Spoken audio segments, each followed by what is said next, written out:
dia da economia, com Miriam Leitão.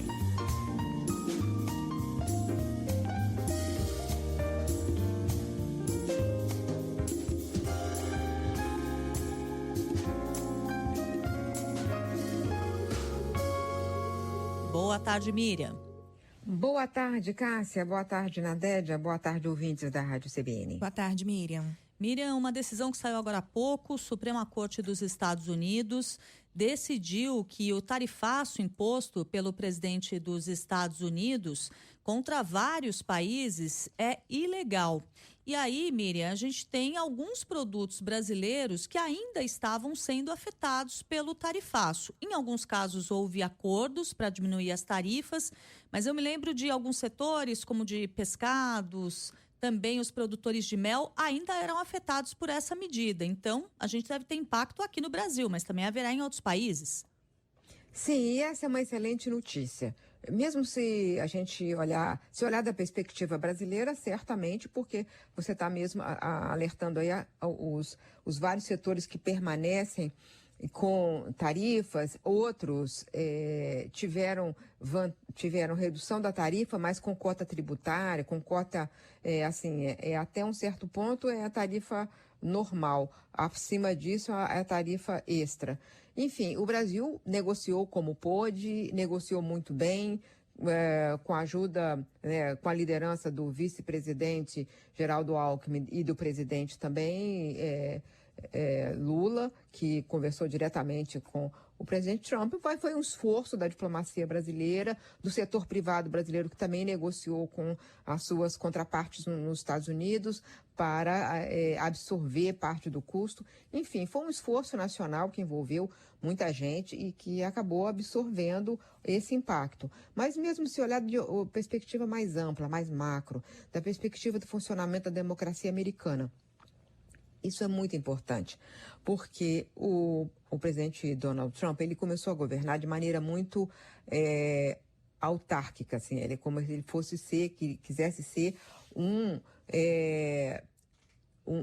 autocrata, né? Um autocrata. Começou a governar a despeito do que tinha que dizer para o Congresso, com algumas decisões que ele tem que tomar,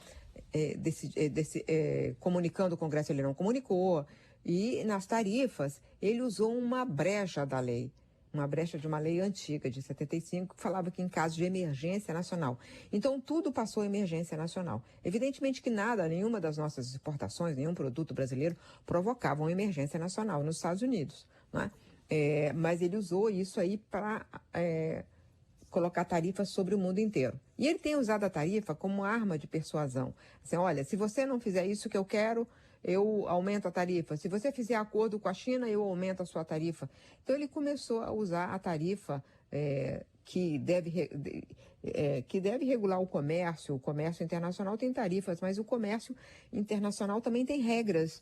E as tarifas, e esse comércio baseado em regras, ele desrespeitou completamente, né? Ele passou por cima de todos os acordos que os Estados Unidos assinaram e, portanto, são legislação nacional americana. E desrespeitou também a lei americana. Então, quando a Suprema Corte, que tem pessoas indicadas por ele, nelas ele perde por 6-3, é importante para também estabelecer um limite ao presidente americano. Porque numa democracia ninguém tem poder total, né? Numa autocracia, numa ditadura, sim. Aí o governante tem poderes extraordinários e poderes totais quando é uma ditadura, uma tirania, como é em outros países, né? Que existe não existe limite ao poder do governo chinês, é uma ditadura, né? Nem a monarquia da Arábia Saudita, é uma ditadura. Mas os Estados Unidos são uma democracia. E todo o que mais tem preocupado, além das medidas pontuais do Trump, é o fato de que ele tem desrespeitado leis e princípios da democracia americana. Então, nesse caso aí, tem uma importância no comércio internacional. Tem uma importância de fortalecer o comércio baseado em regras. Mas também tem uma importância de avisar ao presidente Trump que numa democracia o presidente tem limites. Então, é uma resposta da institucionalidade americana muito maior do que apenas o comércio internacional. Cássia e Nadédia. Levou um tempo para isso acontecer, né, Miriam? E nesse meio tempo as forças foram se reorganizando, os mercados foram muito mexidos, né? Tentou se formar uma ordem mundial, internacional, comercial menos dependente dos Estados Unidos. Claro que a notícia é boa, mas fico me perguntando sobre o estrago que já foi feito até aqui. Foi feito um grande estrago, foi feito um estrago menor do que se imaginava inicialmente.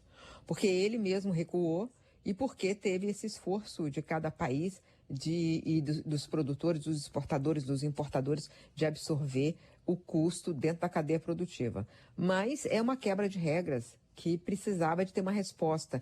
E a melhor resposta é uma resposta pela justiça mesmo. A justiça dizendo, é ilegal se comportar assim. Decidir interpretar de maneira larga uma decisão de 75 de que em caso de emergência nacional pode subir tarifas sem fazer uma consulta antes ao Congresso, sem ter uma lei específica para isso. Então, na democracia, às vezes, a resposta demora, Nadédia, mas é importante que ela chegue. E no caso das tarifas, chegou hoje, e isso é uma importante sinalização que a democracia americana está dando da sua capacidade de resistir.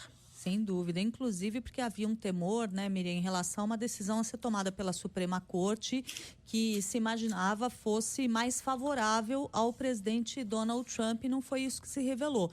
E agora tem um passo além. Antes da decisão sair, já começava a se fazer a discussão se, em caso de derrota de Trump, que foi o que houve agora, ele teria de devolver parte dos bilhões de dólares arrecadados com as tarifas. Ainda não há essa resposta, mas é uma possibilidade. Isso aí vai ser uma coisa bem mais complicada, porque há quem devolver. Né? Ele recolheu esses impostos, né, arrecadou mais, mas teria que devolver. Devolver a quem? Aos países, aos exportadores, aos importadores, porque quem paga, no final das contas, essa tarifa é o importador. Mas, no caso, houve muita negociação. Então, o exportador brasileiro, no caso, e de outros países, também reduziram o seu lucro na operação para absorver parte do custo. É bem complicado isso para ser feito, mas, de qualquer maneira, é uma decisão importante, porque o que se temia é que ele, que já nomeou vários ministros da Suprema Corte, vários juízes da Suprema Corte, que fosse ganhar, e não foi isso que aconteceu. Miriam Leitão, muito obrigada, viu, pelo comentário de hoje. Inclusive, contar aqui o bastidor para os nossos ouvintes, não era o assunto que nós tínhamos combinado de falar, aí saiu essa decisão e a Miriam, de forma muito ágil, topou mudar o assunto para já comentar o que estava acontecendo em cima do lance. Obrigada, Miriam, bom fim de semana para você. Bom fim de semana para todos.